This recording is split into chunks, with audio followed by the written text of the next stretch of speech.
MDG TV, une chaîne Went pour la cause de Christ. Mafuta Yasika, Mafuta Yasika, Mafuta Yasika.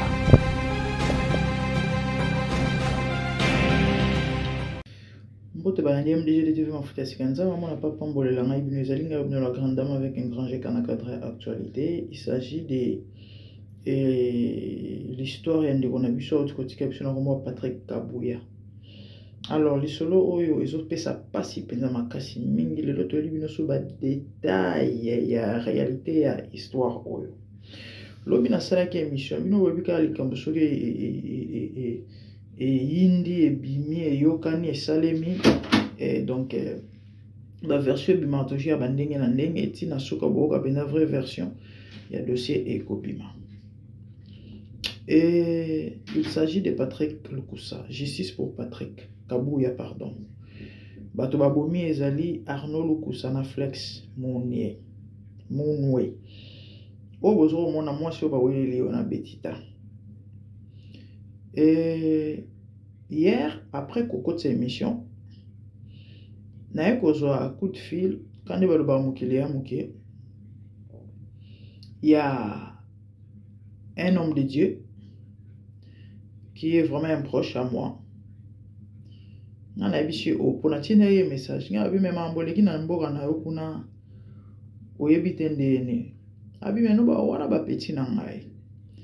Abi makelele ona chezo sale mangana zo yoka. Nabi kokolo ba boite de bobobi mutu passe abi ngaso na koti na bima sute suna gelala. Je sors pas. Je sors plus donc na yoka makelele mais bon dommage na kwa obimate. Il n'a pas été kosuka na tragédie oyo. Donc, Azali, juste après des parcelles, il y a place événement et l'équipe est salémélée. Alébi bango très bien. Incident où l'équipe, avant-hier na Boutou. Patrick a koufi hier na Batongo. Batongo makasi ba 5 heures et l'eau mois bon. Et c'est quoi l'histoire? Alobi na ngabwe. Patrick na beti tababota mwana moko. Babanda ko vanda ndaku moko.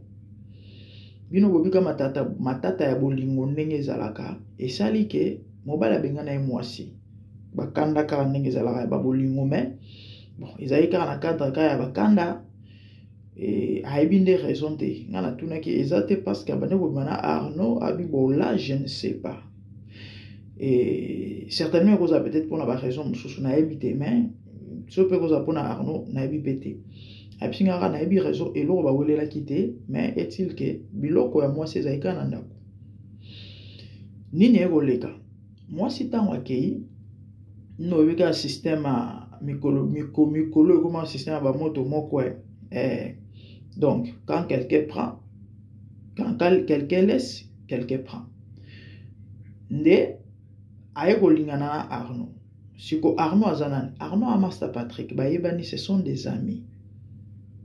Ce sont des amis.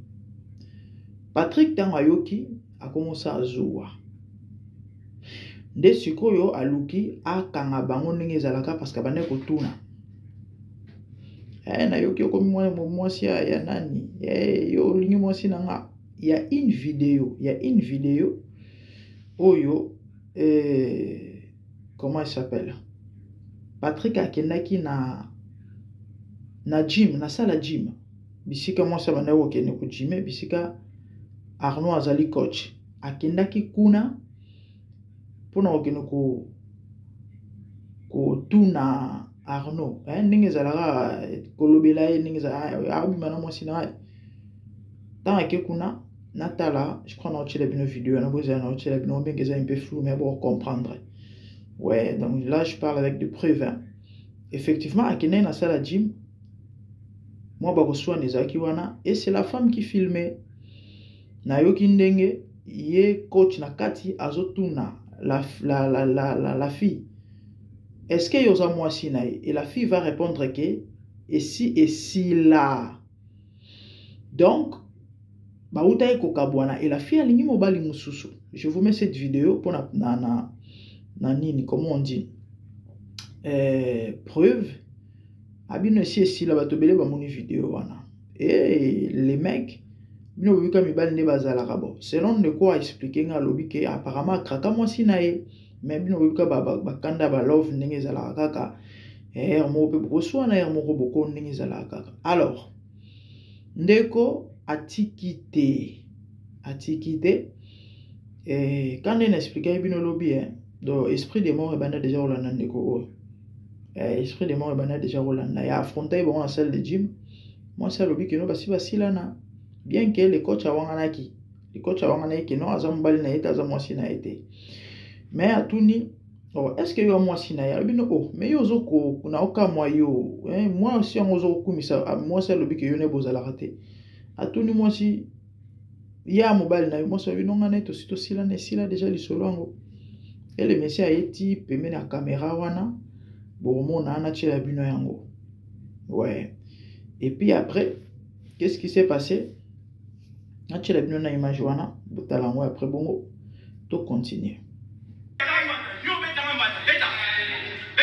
Wana Patrick o bozo mona ya molai Patrick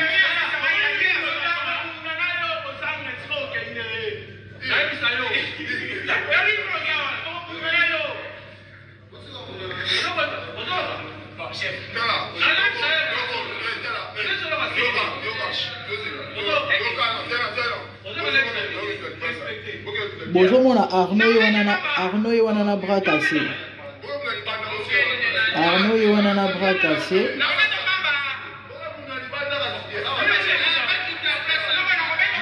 Donc Patrick ayaki na salle de gym mais zala kaka pe balingi mwasi na ye et puis net moko affronter batu wazo simbe Arnaud.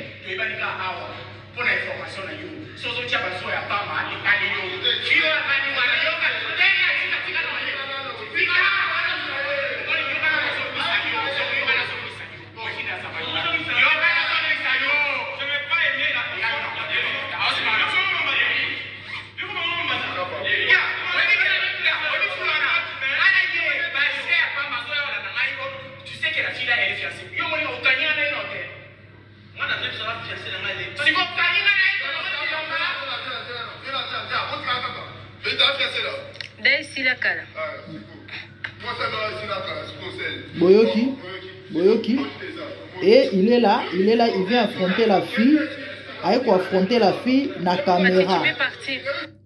Voilà la famille preuve à l'appui. La famille preuve à l'appui quand on a eu solo banaba preuve. Donc le frère ayaki na salle de gym. Ayoki soupçonne que moi si na zo bimana un coach ya salle ya gym. Ce que j'ai compris dans la vidéo, c'est comme si azalaki na confirmation te ya mutuni na obimana mwasi na parce que là je vois les Arnaud en question a osimbaye a opekisaye et ba oswana na mutu mususu. Donc il a accusé la personne ya salé ba blague na fiancé na soi disant ndemouye wana mutazo bakena robeto pamba. Et moi si ozo kumisa moi si na fiancé na yo mais à tout niet betita yo ote si la kala certainement bino mo boyo kina voix ya la jeune fille alobi kena Patrick bakabwana et Patrick a ko affronter la fille elle bossa caméra la fille a ebisie que non que oko kende na yo certainement bolandi li solo ngo ndenge ezali le version ya solo eza yango yo et du coup atikite quand on a observé nos lobby bandeko esprit de mort et banola na moi mobile atikite.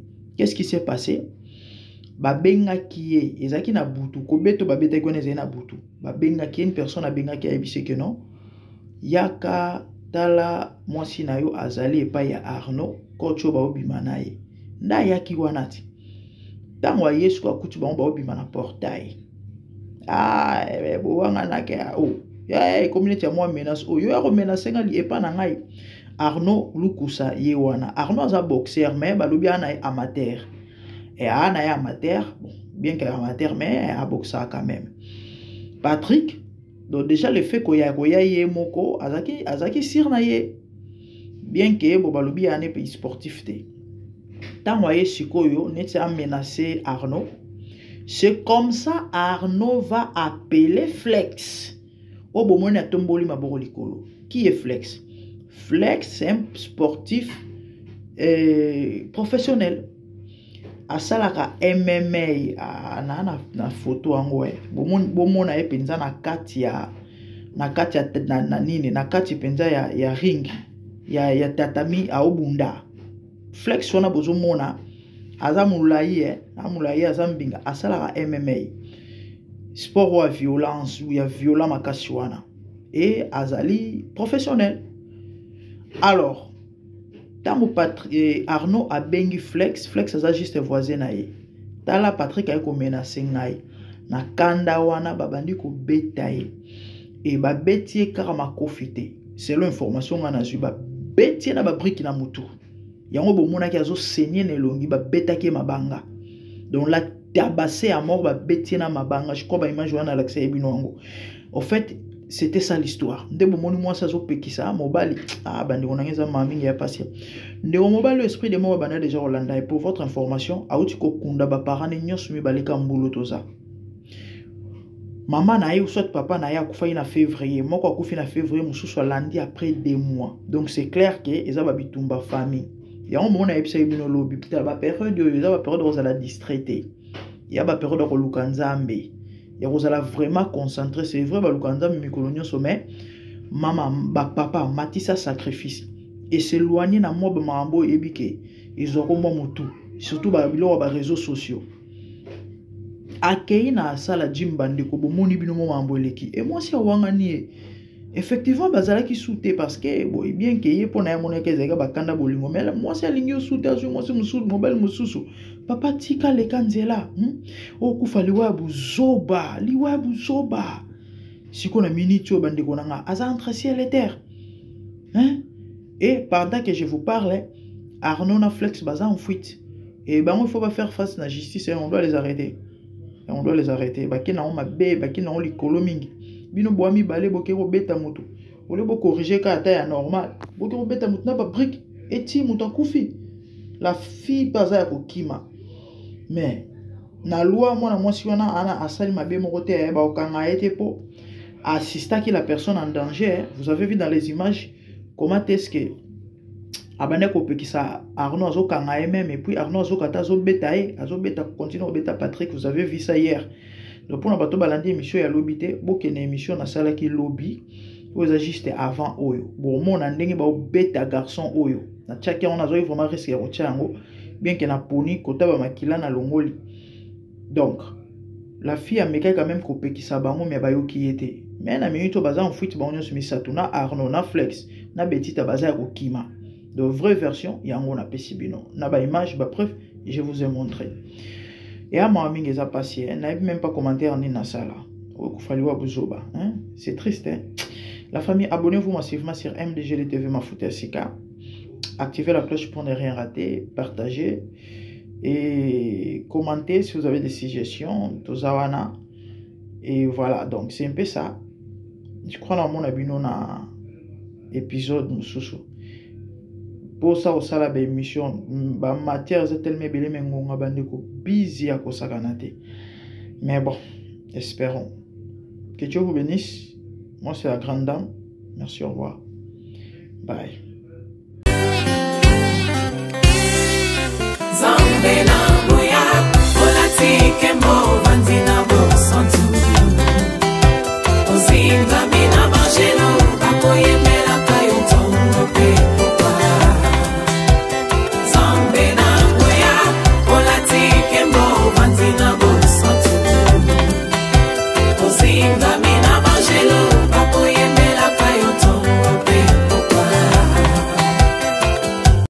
MDG TV, une chaîne Want pour la cause de Christ. Mafuta ya Sika, Mafuta ya Sika, Mafuta ya Sika.